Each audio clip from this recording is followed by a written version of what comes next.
Hello guys, welcome back to my YouTube channel smart it. ഇന്ന് നമ്മൾ നോക്കാൻ പോകുന്നത് the lamb by William Blake. അപ്പം വില്യം ബ്ലേക്കിൻ്റെ songs of innocence 1789 carries Blake's philosophy and the romantic ideals of the conflict between childhood innocence and human experience, the natural and the social disorder. അപ്പോൾ ഇതെന്ന് പറയുമ്പം നമുക്ക് പറയാം, William ബ്ലേക്കിന് ഒരു vision ഉണ്ടായിരുന്നു. പണ്ട് കൊച്ചിലെ ഒരു വിഷൻ വന്നു എന്ന് വെച്ചാൽ ഒരു tree full of angels. So അദ്ദേഹം ഗോഡുമായിട്ട് ഇങ്ങനെ സ്പീക്ക് ചെയ്തിരുന്നു, സംസാരിച്ചു എന്ന് പറയുന്നുണ്ട്. അപ്പം ഈ ലാമ്പും അതേപോലെ നമുക്കറിയാം ടൈഗറും എഴുതിയിട്ടുണ്ട് അദ്ദേഹം. നമ്മൾ നോക്കാൻ പോകുന്നത് ലാമ്പിനെ പറ്റിയിട്ടാണ്. അപ്പം വേൾഡ് എന്ന് പറയുമ്പോൾ is full of good and ഈവൽ ആണ്. അപ്പം ഇഫ് യു ഹാവ് മീക്ക് അല്ലേ, നല്ലതും ഉണ്ട് ചീത്തതും ഉണ്ട്. മീക്ക് ഉണ്ടെങ്കിൽ ഫെറോഷ്യസ് ആയിട്ടുള്ളതും ഉണ്ട്. ലാമ്പ് എന്ന് പറയുമ്പോൾ മീക്ക് ആണ്, ഫെറോഷ്യസ് ആയിട്ടുള്ളതാണ് ടൈഗർ. അപ്പോൾ അവിടെ ഒരു ബാലൻസ് ഉണ്ടല്ലേ, ഈവൽ ആൻഡ് ഗുഡ് എന്നുള്ള രീതിയിലാണ് ഇവിടെ പറയുന്നത്. അപ്പോൾ ഇതെന്ന് പറയുമ്പോൾ ടു ഫേസസ് ഓഫ് ഗോഡ് എന്ന് നമുക്ക് പറയാം. അതായത് ഓൾഡ് ടെസ്റ്റമെൻറ്റും ന്യൂ ടെസ്റ്റമെൻ്റ് എന്ന് പറയാമല്ലോ. എന്ന് വെച്ചാൽ പഴയ നിയമം പുതിയ നിയമം, ബൈബിൾ. പഴയ നിയമത്തിനകത്ത് എന്താണ്, ഈ പാപം ചെയ്യുന്നവരെ ഗോഡ് പണിഷ് ചെയ്തിരുന്നു. അപ്പം പുതിയ ടെസ്റ്റ്മെൻ്റ് എന്ന് പറയുമ്പം അദ്ദേഹത്തിന് അല്ലേ ഹർട്ട് ചെയ്യാനായിട്ട് അദ്ദേഹം അലോ ചെയ്തിരുന്നു എന്നുള്ള രീതിയിൽ.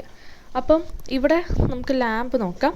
ഈ ലാമ്പ് ഇവിടെ ഒരു സ്പീക്കറുണ്ട്, ഒരു ചൈൽഡ്, ഒരു കുട്ടി ഈ ലാമ്പിനോട് ക്വസ്റ്റ്യൻസ് ചോദിക്കുന്ന പോലെയാണ്. നമുക്ക് നമ്മുടെ ടെസ്റ്റിലേക്ക് പോകാം. Little lamb who made thee, little ലാമ്പെ കുഞ്ഞാടെ നിന്നെ ആരാണ് ഉണ്ടാക്കിയത് എന്നുള്ള ചോദ്യമാണ്. Dost thou know who made thee, നിനക്കറിയാവോ എന്നൊക്കെ ചോദിക്കുകയാണ്, ആരാണ് മേഡ് ചെയ്തതെന്നൊക്കെ ഉള്ളത്. Gave thee life and bid thee feed, ആരാണ് നിനക്ക് ലൈഫ് നൽകിയത് എന്നൊക്കെ ചോദിക്കുകയാണ്, ആരാണ് നിന്നെ ഫീഡ് ചെയ്യിപ്പിക്കുന്നത്. By the stream and the over the mead എന്ന് പറയുമ്പോൾ മെഡോസ് ആണ്, മറ്റേ ഈ ഗ്രാസ് ഒക്കെ ഉള്ള സ്ഥലമില്ല. Gave the clothing of delight, നിൻ്റെ ഈ ക്ലോത്ത് എന്ന് പറയുന്നത് അല്ലേ ഡിലൈറ്റ് ആണ്, അതായത് നിൻ്റെ ആ വൈറ്റ് കളറിലുള്ള cloth.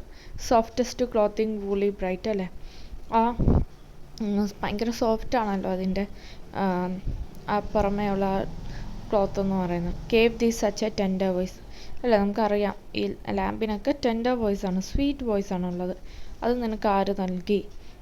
Making all the vales rejoice, vales എന്ന് പറയുന്ന വാലി അല്ലേ, ഈ വാലിയിൽ നമുക്കറിയാം കൂടുതലും മെഡോസിലും വാലീസിലൊക്കെയാണ്. അപ്പോൾ ഈ വാലീനെ നിൻ്റെ സൗണ്ട് കൊണ്ട് അവരെ സന്തോഷിപ്പിക്കുകയാണെന്ന് പറയുന്നുണ്ട്. Little lamb who made thee, പിന്നെ ആ റിപ്പീറ്റേഷൻ വരുന്നുണ്ട് ഇവിടെ, നിന്നെ ആരാണ് ഉണ്ടാക്കിയത്. Dost thou know who made thee, നിനക്കറിയാം ആരാണ് നിന്നെ ഉണ്ടാക്കിയത്. Little lamb I tell thee, ഞാൻ പറയാമെന്ന് പറയുവാണ്. Little lamb I tell thee, നിന്നെ ആരാണ് ഉണ്ടാക്കിയെന്നൊക്കെ പറയാം.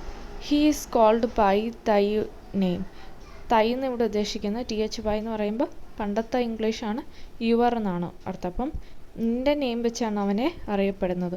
Four he calls himself A lamp, അദ്ദേഹത്തിനെ ലാമ്പ് തന്നെയാണ് അദ്ദേഹവും വിളിക്കുന്നത്. നമുക്കറിയാം ദൈവത്തിൻ്റെ കുഞ്ഞാടെന്ന് നമ്മൾ പറയത്തില്ലേ, അതേപോലെ he is meek and he is mild, അദ്ദേഹം മീക്കാണ്. മീക്ക് എന്ന് പറയുമ്പോൾ ഒരു വയലൻസും ഇല്ല, ഒരു ഹേറ്റ്രഡൊന്നും ഇല്ല.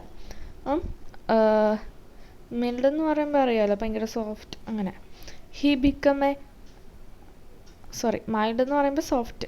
He become a little child, അപ്പം ഒരു ലിറ്റിൽ ചൈൽഡാണ് ഇവിടെ. ലിറ്റിൽ ചൈൽഡ് എന്ന് ഉദ്ദേശിക്കുമ്പോൾ റെഫറൻസ് ടു ക്രൈസ്റ്റ് ആണ്, who came to earth as a human child അല്ലേ, യേശു ക്രിസ്തുവിനെയാണ് പറയുന്നത്.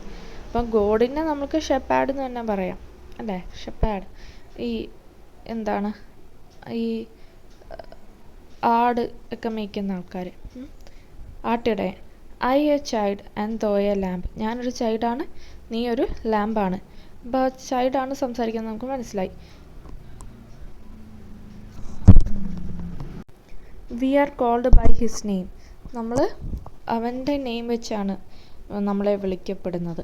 Little lamb God bless thee, little lamb God bless thee. അപ്പം ലിറ്റിൽ ലാം നിന്നെ ദൈവം രക്ഷിക്കട്ടെ, ബ്ലസ് ചെയ്യട്ടെ എന്നുള്ള രീതിയിലാണ് ഇവിടെ അവസാനിക്കുന്നത്. ഇതൊരു വെരി സിമ്പിൾ പോമാണ്. ഓക്കെ, അപ്പം തീം ഓഫ് ദി പോം എന്ന് പറയുമ്പോൾ William Blake expresses gratitude to the creator, the almighty, who created the child and all the creatures. He also highlights the qualities of gentleness and innocence that remind us of the gentle Jesus Christ. അപ്പോൾ ഇത്രയേ ഉള്ളൂ. ഇപ്പം very ഷോർട്ടാണ്, very simple, നമുക്ക് പെട്ടെന്ന് മനസ്സിലാക്കാൻ പറ്റുന്നൊരു. അപ്പം thank you.